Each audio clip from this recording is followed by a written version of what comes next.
It's the Knicks, Jets, etc. podcast with Alex Trataros, John Meleka, and Raisi on the beat. Let's go.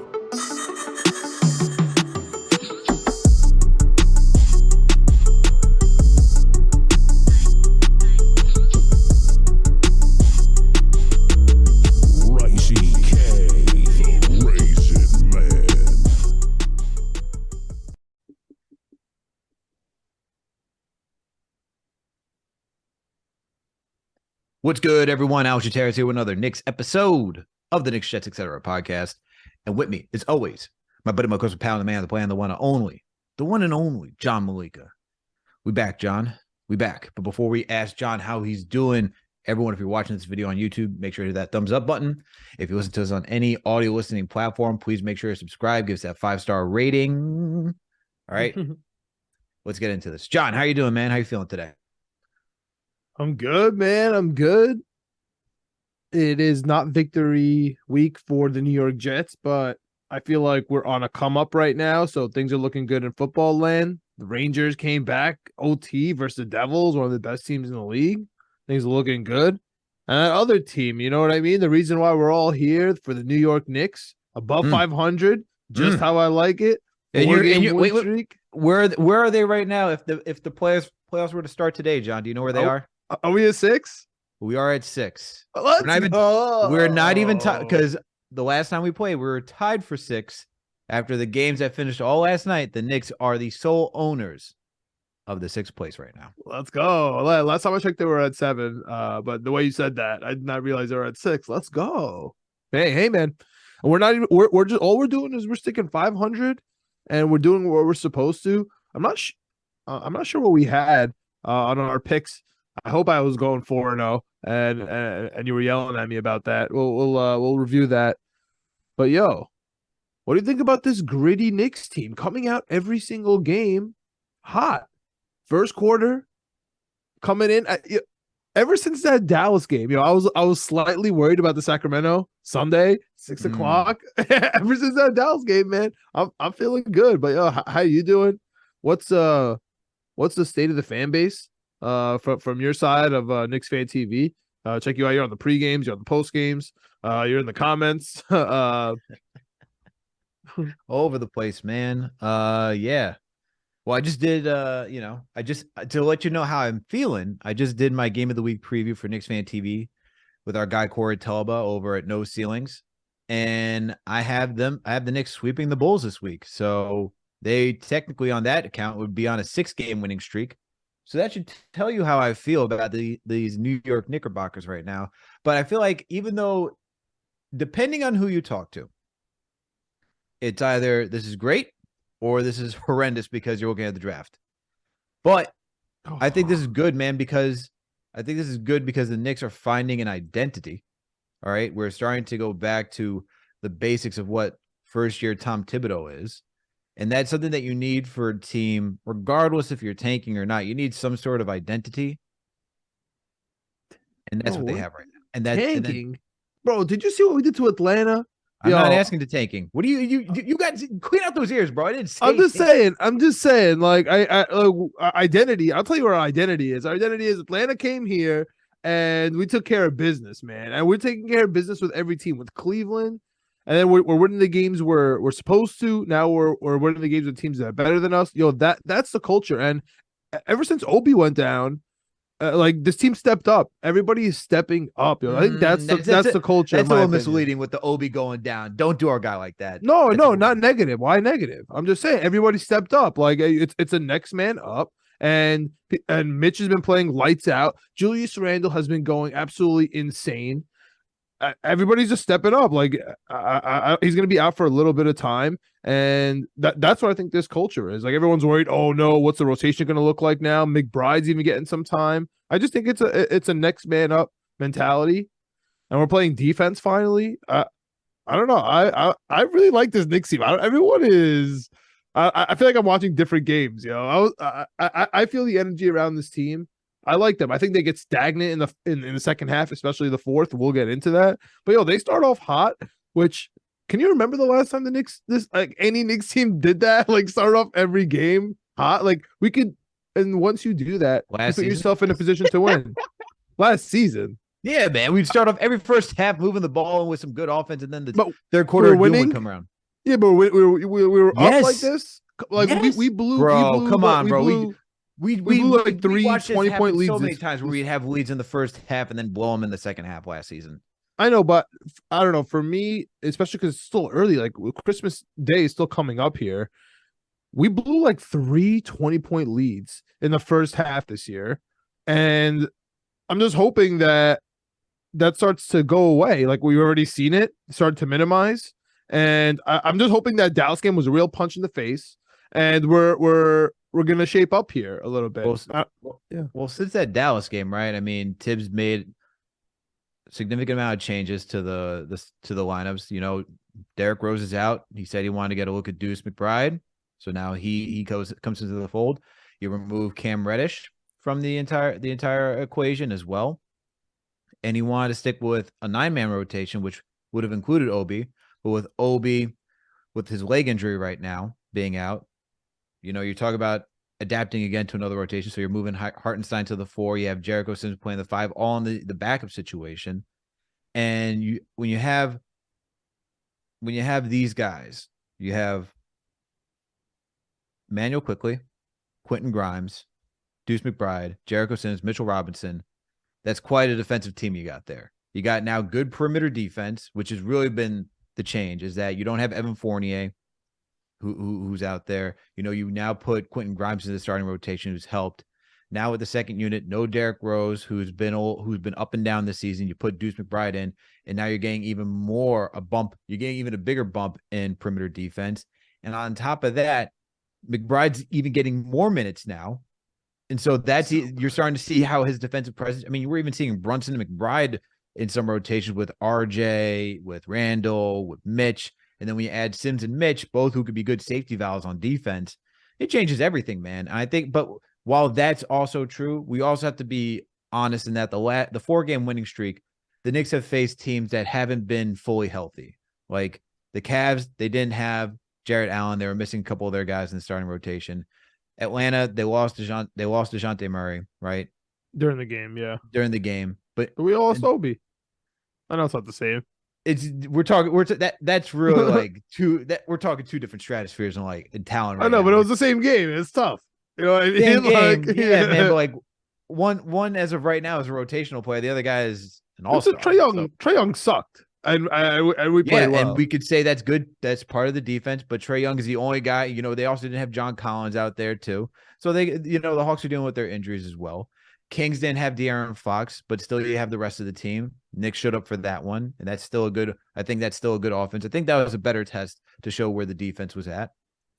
Dude, 81 points. 81 points versus the Hornets just suck, bro. The Hornets just suck. I mean, they didn't even have Lamelo. They didn't have Gordon Hayward. They got nobody.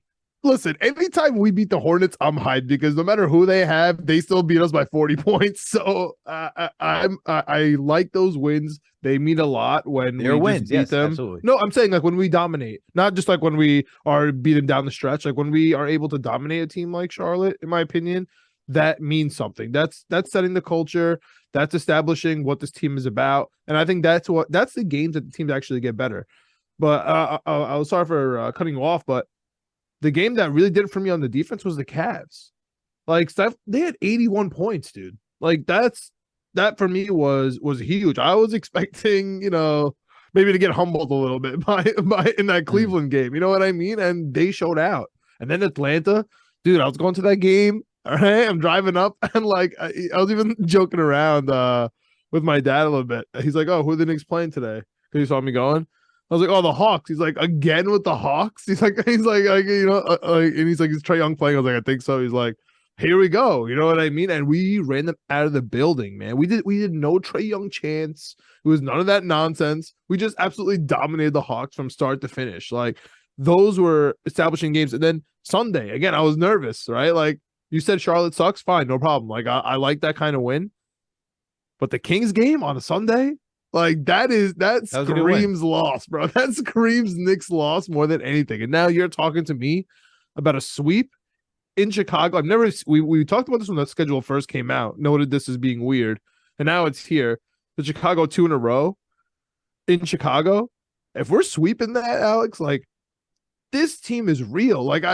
We stink right now. You know what I mean? Like RJ's finally getting it together. Jalen Brunson's injured. Obi just got hurt. Like we're still we have like so much money on the DNP every single week. Like we're still trying to figure things out. And if we're above 500, if we're going on 5-6 game winning streaks here, maintaining playoff seed before we even got it together, that for me, like that screams why Tibbs is a good coach.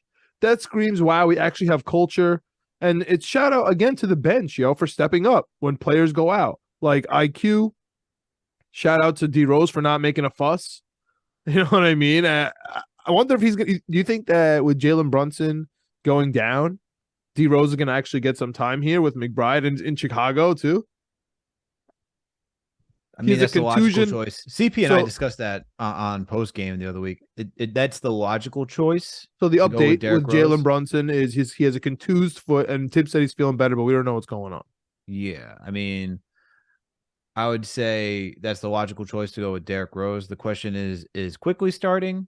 I threw a wrench out there saying maybe it's Miles McBride because he's a connector. He's not really that playmaking guard, but still, I think you can get by with McBride and Grimes. But quickly, I like Quickly's development as a point guard last season. I'd like to see him get a little bit more steady this season. Haven't really seen it yet. We've seen him. He's either like in point guard mode or in score mode, and there's balance that goes with it. If I wouldn't be surprised, I would expect him to get the nod. If that's the case, and we don't have Jalen Brunson, I'd expect Quickly with Derrick Rose coming off the bench. What do you think? I think you want to talk about in a linear, logical way. I guess you're right. You have to put McBride up there, though. You know what I mean? Because he's the one that's getting the backup minutes. If the starting point guard's out, you bump up McBride, to starting minutes. But I don't think he's going to get the full clip, obviously, that Brunson gets. So naturally, you go to IQ, like you said, develop him more as a point guard. But he's been beastly, man. And I think when he gets more minutes, when he's not thinking about being subbed out, I think that he does play better. He doesn't take stupid shots. He doesn't turn over the ball. When he's secure, he plays way better. I don't think he gets sloppy with it. I think when he's like a little nervous, that's when he plays. And he D's up. And this is a game where I don't think Caruso, who's going to be their number one defender, right? Because it's 2 games coming up here, which is interesting to talk about, right? In a real preview, it feels like a football preview, right? Yeah, with Caruso coming up the next 2 games against us. He's not going to be guarding IQ. So we might need him to actually score, to actually run the point, because McBride, like you mentioned, he's not the scorer. He can get some assists, but he's not really a high volume. Hopefully he hits his 3-pointers when he gets them.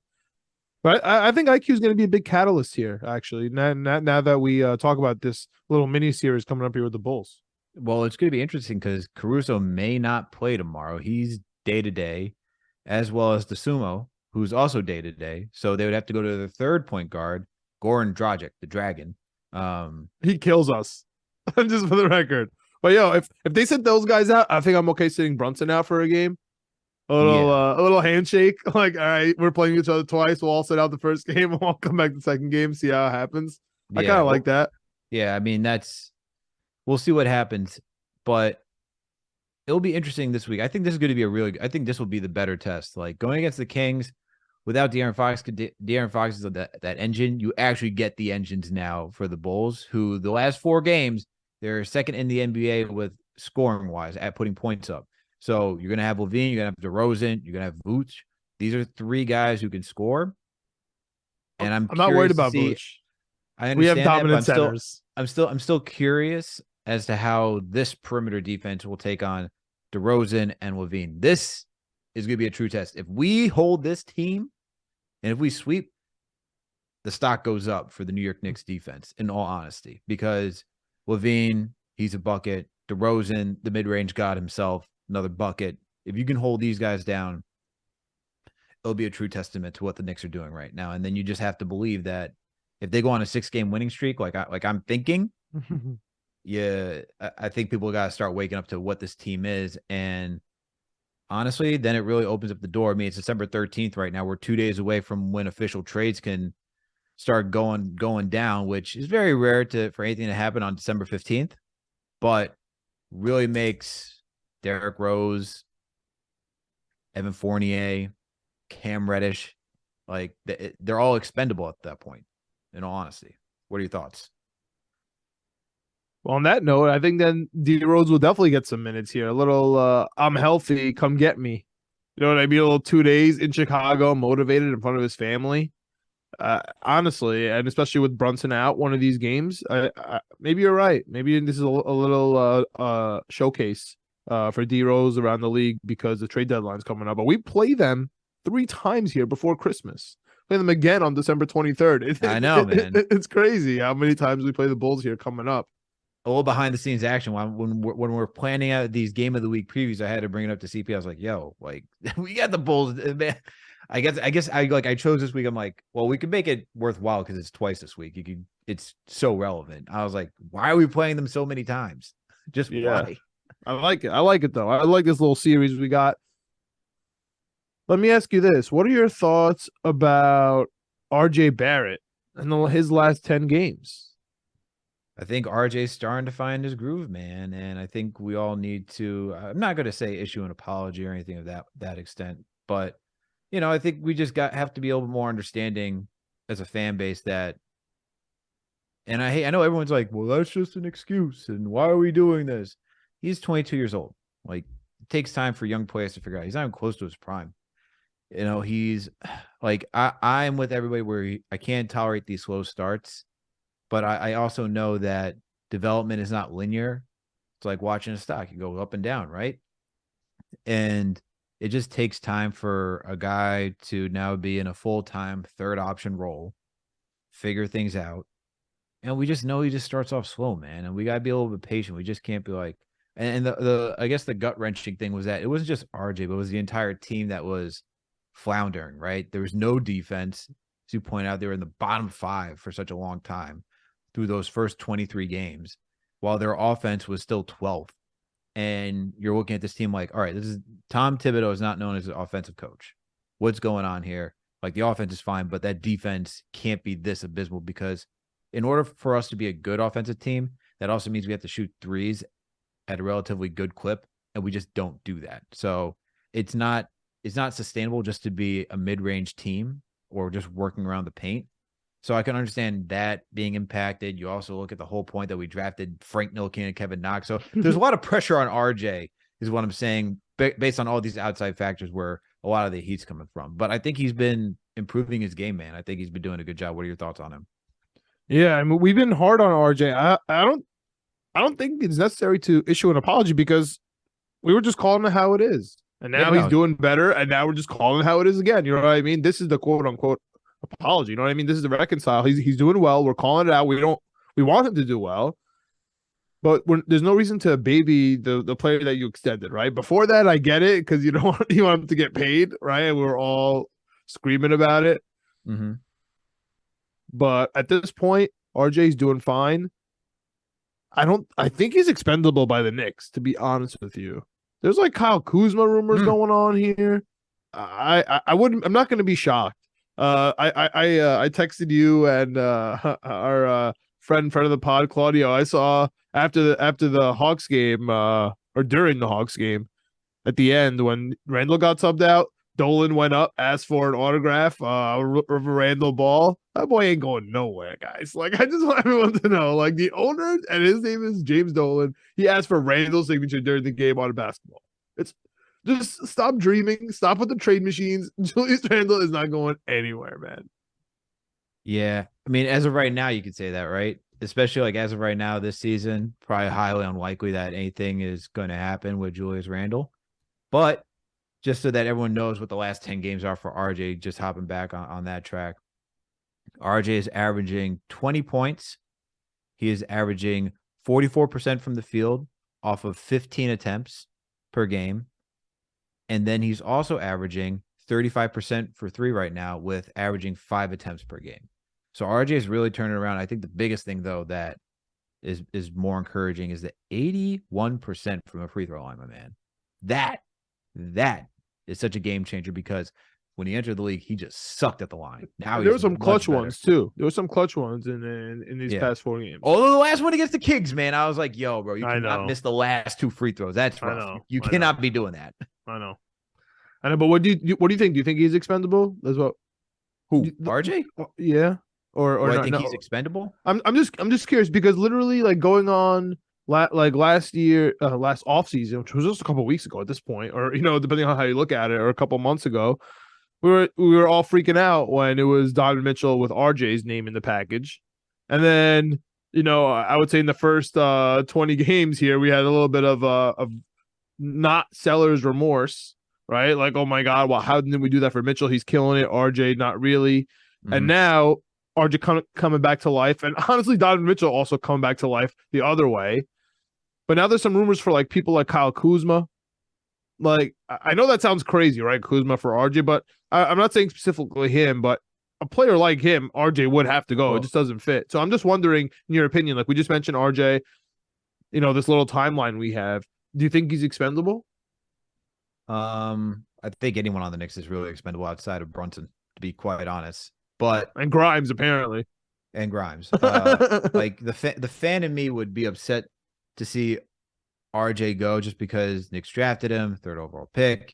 You want to see your guys go through that process and then be on the other side, like, we were patient with him. We see him come through, and for everyone who's looking at Randall, and this is actually a really good comp because Randall wasn't that good of a jump shooter. He was pretty bad, man. Like from all like those standpoints, like being a jump shooter, 3-point shooter when he was out in LA. And if you go back and watch the highlights, yes, he has more bounce and a better, like more mobility to him than RJ. But you could just see that there was something there. And when you watch RJ, you could say, I see something there. And you take the same thing with Randall, who came in at a young age out of being a freshman at Kentucky. And now where he is now, that it just takes time for all these guys to find out who they are in this league. And that's why I go back to being patient with RJ. But everyone's expendable, man, on this team outside of Brunson, like I said. As for Kuzma, I know you brought up those trade rumors. I don't think you move RJ in a Kuzma trade. You more likely move Obi in a Kuzma trade. I know the money doesn't match up.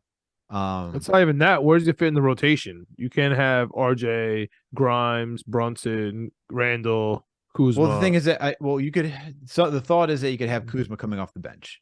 To me, when I hear that, that'd be sick. I mean, it would be sick. I would love that. I would love if RJ starts and Kuzma's off the bench. If we could somehow convince him of that, that'd be sick.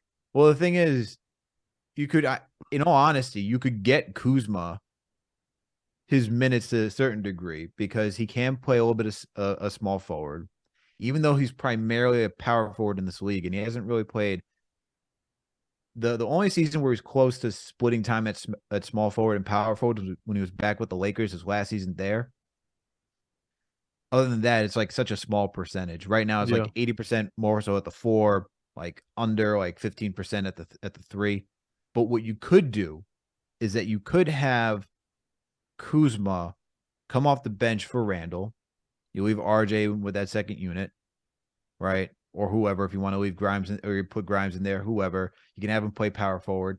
You can then have RJ on the bench, move him to small forward, keep Quentin Grimes, whoever, Emmanuel quickly on there, put Randall in there. You're kind of shuffling the deck, but you can kind of get those type of minutes. You can overlap with those couple of guys.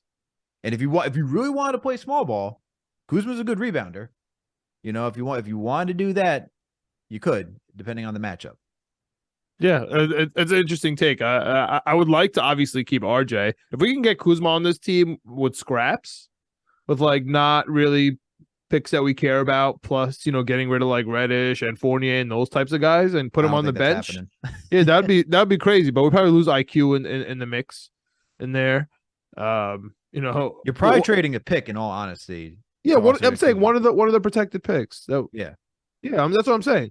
But like if we could have IQ and Kuzma off the bench, that would be really nice, man. I think that would give this team a huge boost because those are the issues I see with this team. I like our bench, but sometimes we get a little stagnant when they're in there, when we're not in transition, and we're getting killed on the offensive boards. Like you mentioned boards, that's where I I really think that's. I didn't look it up. I don't have the stats on it, but it just feels like with the eye test that that's where we get killed the most. That's where they're most vulnerable. Yeah, we give up threes, but the problem is when we give up threes and they miss, they get the long boards and they have a second chance opportunity. That's what I feel like is happening a lot. And then once we clean that up, that's when we start picking up the pace here, getting grabbing all the rebounds and really coming back in this game. So that's a problem for me. Sometimes, that we're terrible against the three, but sometimes, and they kill us. But sometimes we are good against the three, but they're still getting those rebounds, man. You know what I mean? So Yeah, I love that Sims is finally getting minutes at the 5. I like Hartenstein at the 4. I really do. I really like him at the backup 4. Like that for me really works. I know that nobody else sees that. But for me, he's a natural backup 4. I don't know what the problem is. He lives at the high post. And he shoots floaters, and he's not a big man. Like he's a natural 4. So, what's the issue? It's more so on the defensive side where I think he's been okay actually defensively, but I don't think he's been truly tested yet with some of like the better power forwards in this league that can really fly up and down the court. We'll see defensively where he stands there, but I mean, him next to Jericho Sims playing big, it hasn't been terrible at all. Yeah, is he injured? Who? Hartenstein. I keep reading about like this nagging injury that he has. Right, his Achilles hurts or something. I mean, he's playing, so it can't be that bad. Yeah. It's interesting. I hope he makes it through the season. But yeah, I like him at the 4. Just reduce his minutes a little bit. Throw Sims in there. I just love Sims so much, man. It's been different. It has certainly been different. So good. It's so good when he's in, yo. I don't know. I'm starting to like really be that guy that gets so excited when the second/third string center comes in. But I really think he makes a difference in the game. He does make a difference. His presence is much needed on this team. I mean, when you have Hartenstein at the 5, people are clamoring for Jericho Sims, and it's no knock against what Hartenstein is. Tibbs doesn't really utilize Hartenstein to like what he should be. I agree. Then Jericho Sims fits what Tibbs wants to do. And then when you see the athleticism from Jericho Sims, how can you not be excited for it? It's great. Touches the top of the glass just to get a board for no reason. His head goes above the rim, bro. It is insane. So much. And he doesn't make a single reaction. I love him so much. Yo, he can be a little bit like he can be emotional sometimes, which I find like hilarious because I know it's actually funny because I think I read somewhere that he's actually like one of the funnier guys like on the team, and I'm like, I just don't see it on the court. The dude's like so serious and just smirks all the entire time while he's on the bench, which is even on the court, man. He just looks so serious, but yet it's just the personality we don't get to see. Like unlike Mitch, like we get to see Mitch's personality. He's classic. Full blown like on the court. Like the man's doing like dinosaur walks and stuff like that. He's smirking, making jokes on Instagram. Just like the whole like everything that Mitch could possibly be. You see everything Mitch is. His whole character. Did you hear his joke on Instagram that he posted? Which one? About the tears? No, or something like that. He's like, oh, my ex-girlfriend called me. I said, oh, I'm getting ready for a funeral. She's like, oh, who died? They're on my feelings for you. That's what Mitch Robinson posted. Did you see his reaction to so for Knicks Fan TV, followed on IG or Twitter, the Daily News and the New York Post back pages for the sports sections always posted. And after one of the games, it was Knicks was like riding the D train. Mitch, Mitch then reposted that on his IG page saying, "Hey yo." no, he didn't say what he really said. He said, "Relax." He said he's like, "Yo, relax." Oh, that's right. It was relax. Sorry, everyone was saying "Hey yo" in the comment section, which his rightfully signature. so. Yeah, his signature, relax. I love that he has a signature tagline here. Yeah, it's amazing. It's amazing. You're right. It was relax. Oh man.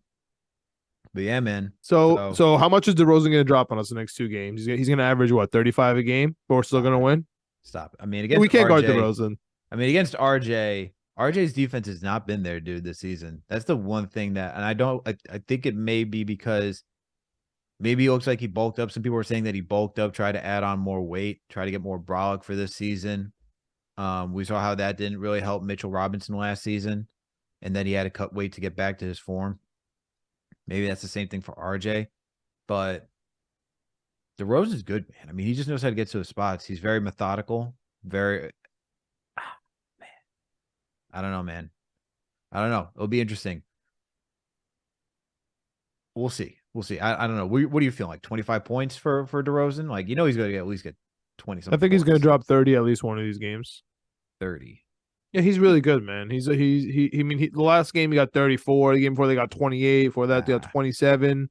The game before that Levine got 41. I mean, one of these people, they're dropping 30, bro. That's just the way it is. I mean, I wasn't too far off. He's averaging 26. I said 25 right now this season. He's going to drop 30, bro. Woo! He's going to drop 30. Levine's going to drop 30, and we're still going to win. I'd have take to go the over. With no Caruso, take the damn over, bro. Someone's got to take shots. Yeah. They're not going to guard us, man. Without Caruso, it might happen that way because you're going to have Quentin Grimes guarding Zach LaVine, and I like Grimes' perimeter defense. I think he's going to mirror LaVine very well tomorrow or today, because this is going to drop tomorrow. We're recording on Tuesday. I would say, the scoring would probably have to come from DeRozan for 2. Who will cook RJ? Hopefully not cook, but RJ's not been up to his defensive, his defensive standards of past. All right, so let's get past this Bull series real quick here. What do you think about you want to go at least 2 more games? Yeah, who we got? We got the Pacers, and then who else after that? The Golden State on Tuesday, which is the day we usually record. So, what do you think? I think we're gonna win the first Bulls game, lose the second Bulls game, and then win the Pacers, lose at home versus Golden State. So we'll be 2-2 here, but on a win-loss. I'm going to go delusional right now. Uh-oh. We're going to get we're going to have a 7-game win streak and then lose to the Warriors. Okay. We're going to beat the Bulls twice. It's fair. That's the only difference. Beat the Pacers, all right? Yeah. We're definitely going to beat the Pacers. NBA did pretty interesting this week, giving us the Bulls and Pacers, really trying to make the Knicks fans go through it with these two matchups. That's fair. Also, or in a good way, we could, cross off a couple easy W's, man. With these I won't Bulls go and that Pacers. far. I will not go that far with the Pacers. Right now, I'm honest with you, I'm more scared of this doubleheader with the Bulls than the Pacers. I don't know. I know the Pacers have been kind of hot lately, but dude, we can't play defense against players like DeRozan and players like Zach LaVine. I know Grimes is good, especially with no Brunson. I mean,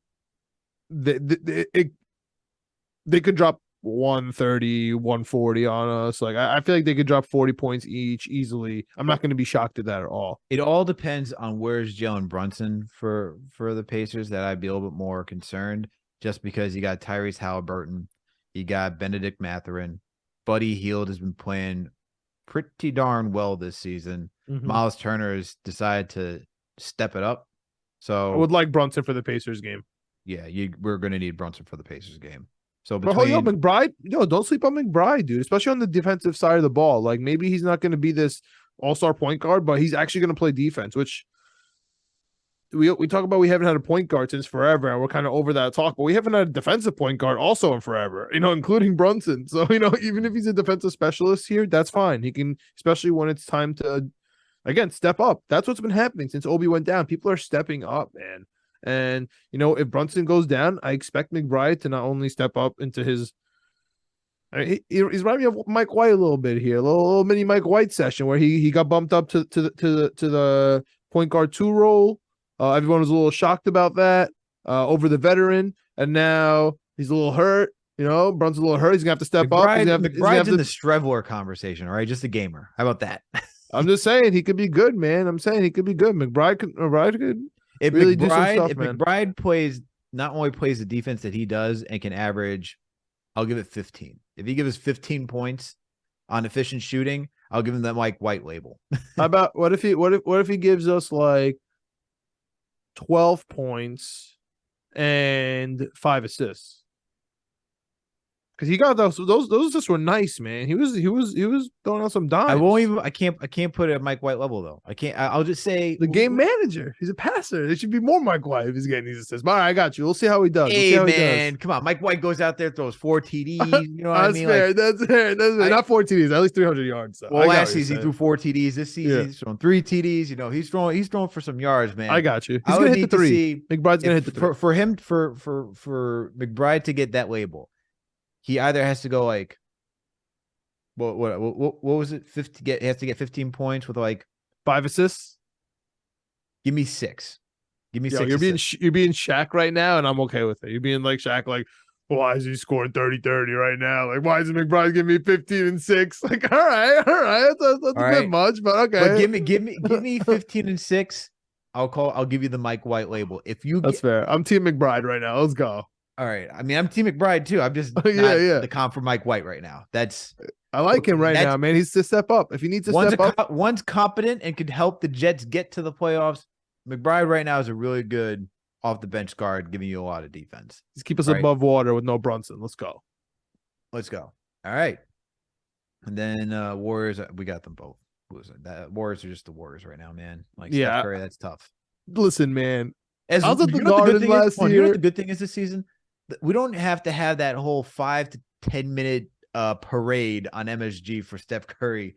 I'm so happy you said that. I'm so happy you said that because that's exactly where I was going. Last year, I was at that game, and it's not only stopping the game for the opposing player in the Garden that really kind of gave me a bad feeling in my stomach. It was all the cheering. It was all the Steph Curry jerseys. Like, he's like thanking the crowd. Bro, we're in the middle of a basketball game, dude. What are you talking about? I was actually kind of the stoppage play was insane. I was annoyed. That was insane. Too much. It's like he's going to be a free agent. Like when LeBron was about to be a free agent, everyone was like clapping for him. Like in those Cleveland days, I get it. Everyone was like clapping for the stars. Like they're trying to be like, "Hey, we like you," kind of flirting with them. Like I get that a little bit, but there's no prospect woman in the bar here. You're just batting your eyes, just like, "Hey, come over here, please." You remember those days? Like LeBron would play at the Garden, and we clap him. Now, I mean, I'm going to be real close in those Clippers-Lakers game in March. Those back-to-back for the Knicks. And if we're winning and LeBron sees me, the only thing I'm gonna be doing is flipping water bottles, man. That's all I want to do right next to him, just flip those water bottles, dude. Because I need to get back at him for that. So everyone's so disrespectful on our court, man. It's ridiculous. That's what I'm saying. We got Zeke Naji coming out here dropping threes like he's Klay Thompson. We get Steph Curry getting a parade on the MSG floor. You get LeBron James flipping water bottles. You know, getting to beast with Frank Ntilikina, and then you have Ennis Freedom going out there, getting in his face. New culture now. We're about to go on a 7-game winning streak, according to you. Let's go. Yes, 7-game winning streak. All right, let's go. Let's get it, man. All right. You heard Let's it stay here. Let's stay in the top 6, baby. Let's go. Man, let's go get it. All right. And on that note, this is a good place to end the pod. Thank you, everyone, for tuning for the Knicks episode of the Knicks, Jets, etc. podcast. You all know what to do. If you listen to this podcast, please make sure to subscribe. We're on all audio listening platforms. We're on Apple, Spotify, Google Play, Amazon, Alexa, Stitcher, you name it. We are there. If you listen to us on Apple or Spotify, please make sure you give us that 5-star rating. And if you listen to us on Apple, please make sure to leave a review or comment. We'll read it. Also, this podcast is partnered with Minute Media and Fansites, so you can find this podcast on the Daily Knicks or the Jet Press. We also got that YouTube page. Knicks, Jets, ETC, period, no one writes out, etc. That shit's wild. Find the page, subscribe, hit that notification bell. That way you know when a new episode drops. And when you watch a video, hit the like button, leave a comment, add to the conversation. We want to know your thoughts and opinions. Do you think the New York Knicks are going to go on a 7-game winning streak? Do you think the Knicks are going to sweep the Chicago Bulls? What do you think about this situation? Do you think the defense is real? Let us all know about that in the comment section. All right. And then while you're also over at this YouTube Are you Team channel, McBride? Is he getting 15-6?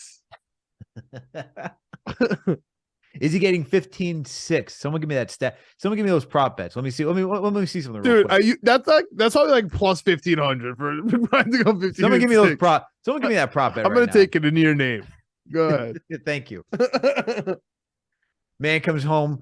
Hey, I'm retiring. I just won $1 million because I took this obscure prop bet and I parlayed it with a couple other things. I'm just gonna come here and be like, I was right. I have money to show for it. It's supposed to give me minus money because it lost. Good Lord. Go ahead. While you're also over at the YouTube page, we got another podcast where you can make these type of bets. It's called Winning Picks Weekly. John, video producer Greg, and our guy and co-host Chip Murphy. These guys go through every single sport possible right now. It is College bowl season and NFL. All right. So if you need to put money down the line, these guys got you covered.